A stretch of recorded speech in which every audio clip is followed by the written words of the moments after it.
Assalamualaikum warahmatullahi wabarakatuh teman-teman. Ketemu lagi di Bengkel Babak Servis, bengkel tempatnya teknisi pemula kumpul. Di sini saya selalu membagikan tutorial-tutorial perbaikan seputar elektronik, baik itu dari televisi dan sampai apapun itu yang masuk ke bengkel pasti akan saya bahas di sini. Untuk kali ini kita akan membahas tentang nih TV CRT, tentang TV CRT dan pertanyaan-pertanyaan yang sering dijawab oleh teman-teman. Pertama yang kita bahas itu adalah, bentar, rokok jatuh. Apa sih bang TV CRT itu bang? Ini gimana sih cara kerja dia? Oke, ini TV CRT ini diibaratkan adalah sebagai algoritma yang luar biasa. Apa itu algoritma? Oke, kalau Anda nggak tahu algoritma, silahkan googling. Karena kenapa? Kalau kita membahas tentang algoritma, lumayan panjang. Algoritma itu bahasa-bahasa untuk anak-anak pemrograman. Kalau bahasa kita itu istilahnya sistem yang disusun dengan sedemikian rupa. Di mana di sini ada tugasnya masing-masing. Jadi apabila ini sebuah perusahaan, di sini ada manajernya, di sini ada juga supervisornya, dan juga ada kuli-kulinya atau jongos-jongosnya, gitu teman-teman. Oke, pertama yang kita bahas adalah TV yang tanpa sistem protek. Apa itu bang sistem protek?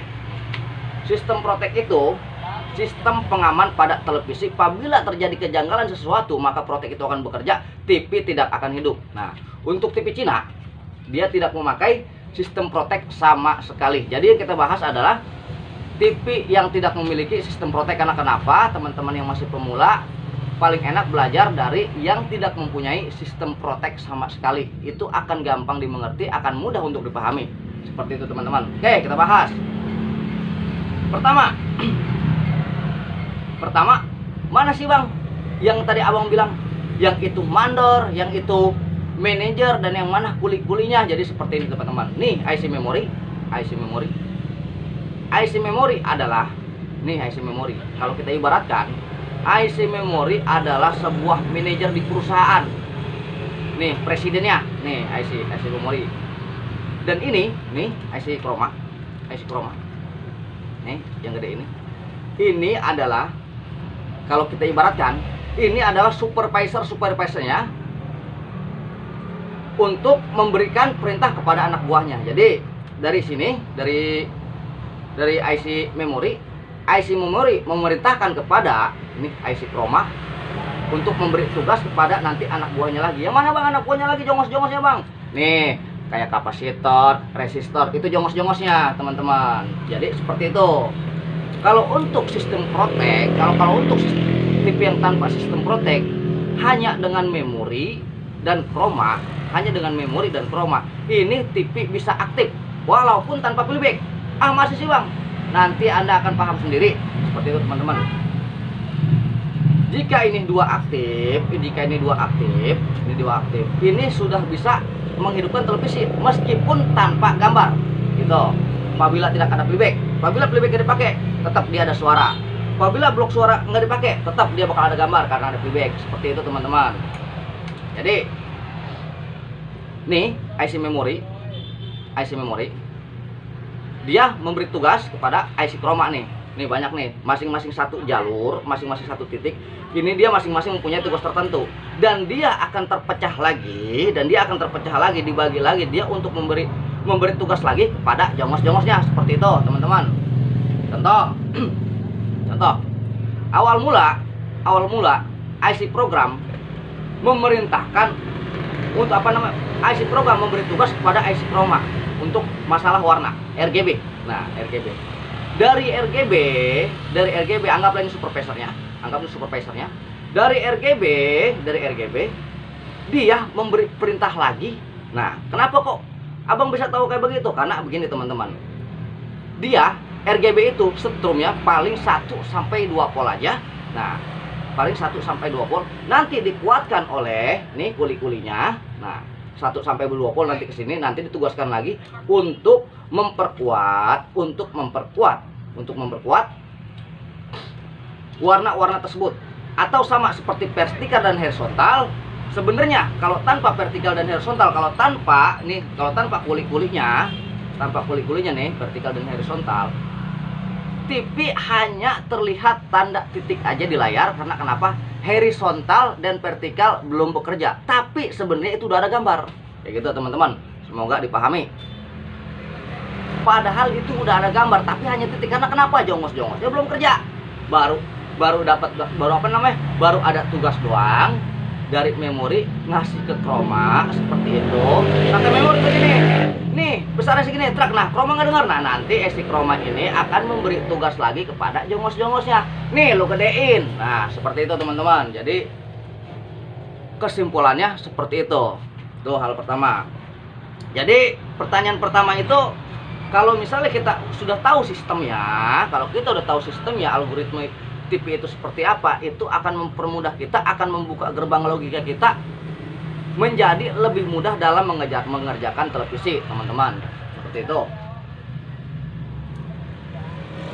Contoh, Bang, gimana sih pertama nyervis? Apa sih yang kita lakukan? Tergantung. Gitu teman-teman. Anggaplah sepeda motor. Apabila sepeda motor bannya bocor, apa yang kita lakuin? Ya, bannya dibongkar, bukan karburatornya. Nah, sama seperti itu. Jadi, apabila TV nggak ada suara, kita urut, kita lihat kabelnya kemana. Tiat. Nah, kabelnya ke sini. Kita lihat di sininya. Oh, ini IC suara. Udah, ini aja kita ubek-ubek. Jangan ke sini-sini. Seperti itu teman-teman. Kita lihat palanya berapa. Nah, ada tuh di video saya tuh yang mengetahui pala-pala komponen itu apa, ada di video. Silakan teman-teman lihat arti simbol pada komponen. Jadi seperti itu. Itu pertanyaan pertama. Jadi apa yang harus kita lakukan ketika kita membongkar televisi? Ya, kita cukup membuka gerbang logika kita. Apabila gambar itu kurang lebar, nah itu kan adanya di yuk. Kita urut yuk kemana? Nah, larinya ke sini. Ini kemana? Nah, ini ke playback, ke bawahnya. Nah, kita ubuk-ubuk masalah horizontal. Bang, kurang lebar atas bawah. Nah, itu di bagian vertikal. Karena kenapa? Horizontalnya nggak terbuka gitu. Jadi cukup kita mengetahui blok-blok tersebut, itu akan mempermudah kita di dalam perbaikan televisi. Jadi seperti itu teman-teman. Tuh pertanyaan pertama tuh. Pertanyaan kedua, Bang, apa sih yang harus diukur? Yang mana sih Bang yang harus diukur? Nah, itu tuh sering banget ya temen. Apa sih yang harus diukur? Yang mana yang harus diukur? Gitu teman-teman. Jadi kita balikan lagi ke tadi kasus yang pertama. Apabila ini motor mogok, anggaplah ini motor hidup tapi nggak jalan. Nah, bisa dibilang standby kalau dalam TV itu standby. Nah, apa yang kita lakuin? Kita lihat dulu dari awalnya. Apa Bang dari awalnya? Lihat dulu bensinnya ada kagak. Nah, seperti itu. Itu pertama. Kedua, apabila bensinnya ada, kita urut lagi. Ada nggak pengapiannya? Seperti itu. Apabila pengapiannya ada, kita lihat lagi. Bagus nggak businya? Seperti itu.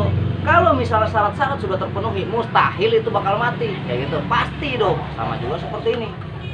Apabila TV melotot aja, nggak mau start, merah aja lampunya, simple.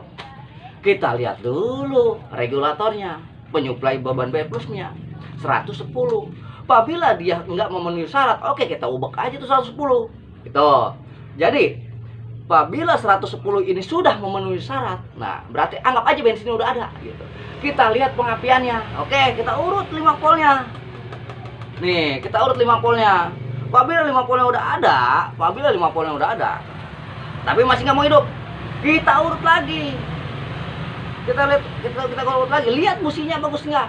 Lihat pengapiannya bagus nggak? Nah, kita lihat urut lagi.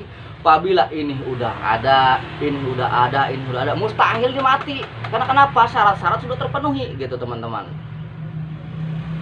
Itu Bang, kalau misalnya IC memori ngaco, ya sama, itu juga salah satu syarat.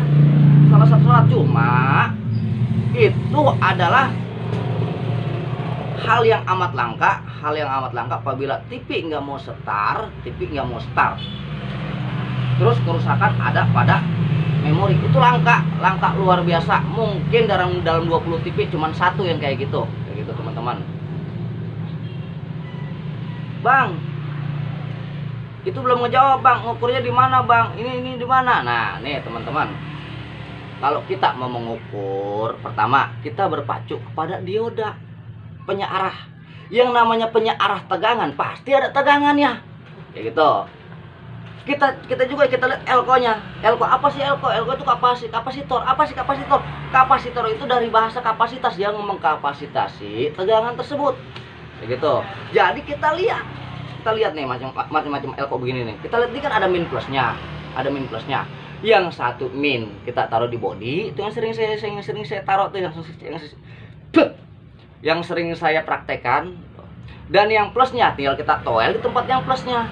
Bang, noel-noelnya di mana? Tergantung rusaknya. Kalau rusaknya suara ya kita ke blok suara. Kalau rusaknya vertikal ya kita ke vertikal. Bukan istilahnya rusak suara kita larinya ke tuner kayak gitu. Bang, cara mengetahuinya gimana? Ya tadi yang saya bilang, kita lihat. Kalau misalnya gambar susah, gambar apa namanya? Gambar blur, gambar merah atau gambar apa? Ini kan terhubung nih. Ini terhubung ke tabung. Berarti yang kita kubuk-kubuk ini bukannya yang bagian ini, bukan bagian regulator, tapi bagian ini yang kita kubuk-kubuk.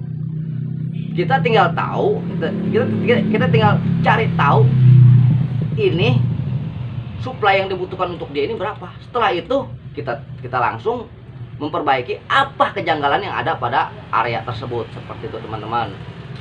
Jadi apalagi ya, bingung kalau lagi ngomong begini, malah lupa sama pertanyaan-pertanyaan yang diajukan. Oke teman-teman, santai dulu, ambil kopi, minum kopi, santai. Karena kenapa? Buat apa Anda lihat kalau kagak ngerti, mendingan di close aja nih.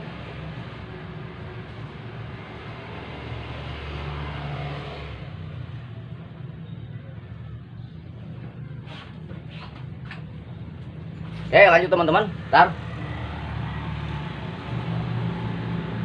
pokoknya pagi ini mumpung pasien belum datang, ngoceh dulu kayak sales.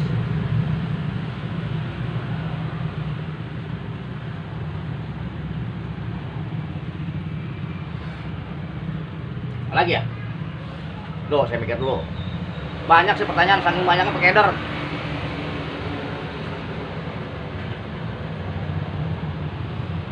Tuh, udah, ini udah. Oh ya,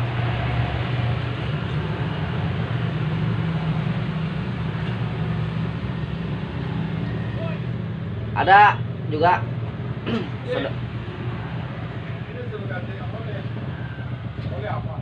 apa ke mbah? Duitnya tapi udah dikasih sama adek. Duitnya udah dikasih sama adek. Oh ya. Ah, belum.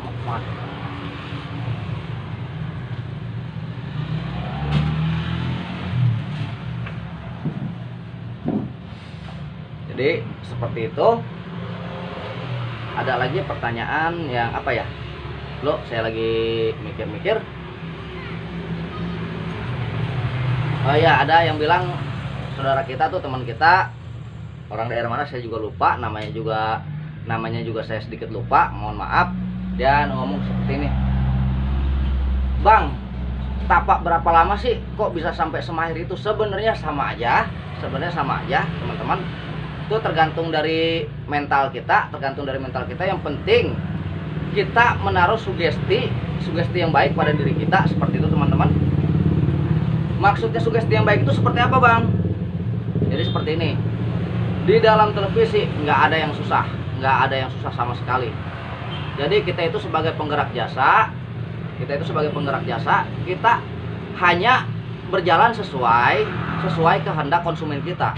Apabila konsumen kita keinginannya mau terus, nah tinggal kita jadiin terus kayak gitu teman-teman. TV apapun itu bisa diperbaiki, meski TV yang jatuh dari lantai 7 seperti itu. Cuma tergantung konsumennya, ini dia mau keluar biaya enggak. Kalau misalnya mau keluar biaya, kenapa nggak bisa? Semuanya bisa. Anggaplah TV yang jatuh dari lantai 7, brak, hancur. Nah, ketika itu dia ingin perbaiki, oke kita perbaiki, gampang. Tinggal kita bilang, bang, ini boxnya rusak, harus diganti. Nah, setelah boxnya rusak, Bang, ini tabungnya rusak, harus ganti, seperti itu. Bang, mesinnya patah, harus diganti juga. Nah, nanti pas ketika dia itu nanya, ya ini yang kepake apanya? Bautnya. Nah, seperti itu aja, gampang, simpel. Jadi di televisi itu nggak ada yang susah, tergantung dari konsumennya. Apabila konsumennya masa keberatan, balikin, nggak usah bingung. Karena kenapa? Pusing enggaknya di dalam apa namanya, di dalam perbaikan itu tergantung dari diri kita. Apabila kita menyatakan itu pusing, itu emang bakal pusing. Jadi seharusnya seperti ini. Kalau untuk kalau untuk di perbaikan, kita tanamkan sebuah komitmen seperti ini. Kalau misalnya ini mudah, itu adalah rezeki kita. Kalau misalnya itu pun susah, itu pun sama rezeki kita. Kok kenapa bisa begitu? Wajar. Karena kenapa? Di balik sebuah kesulitan pasti ada kemudahan. Seperti itu, teman-teman. Jadi apabila kita menemukan sesuatu yang amat sulit, itu adalah cara Allah buat mengupgrade otak kita. Seperti itu, teman-teman. Jadi itu pun sama sebuah anugerah. Kalau misalnya kita dikasih gampang, kapan pinternya? Seperti itu. Dan nggak usah khawatir juga. Bu, maaf Bu ya. Nggak ada ini Bu. Nggak megang terakun.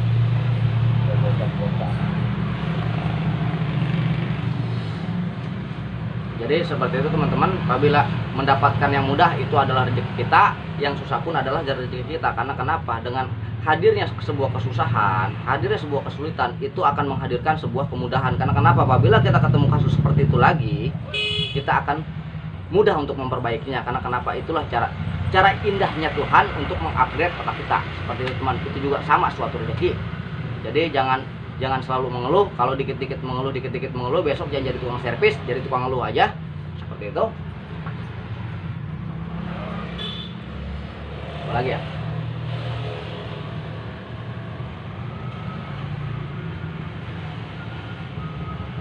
Ya, saya kira hari ini cukup sekian aja. Kayaknya udah lumayan siang nih. Saya mau mulai dulu aktivitas saya. Oke, teman-teman. Wabillahi taufiq wal hidayah. Wassalamualaikum warahmatullahi wabarakatuh.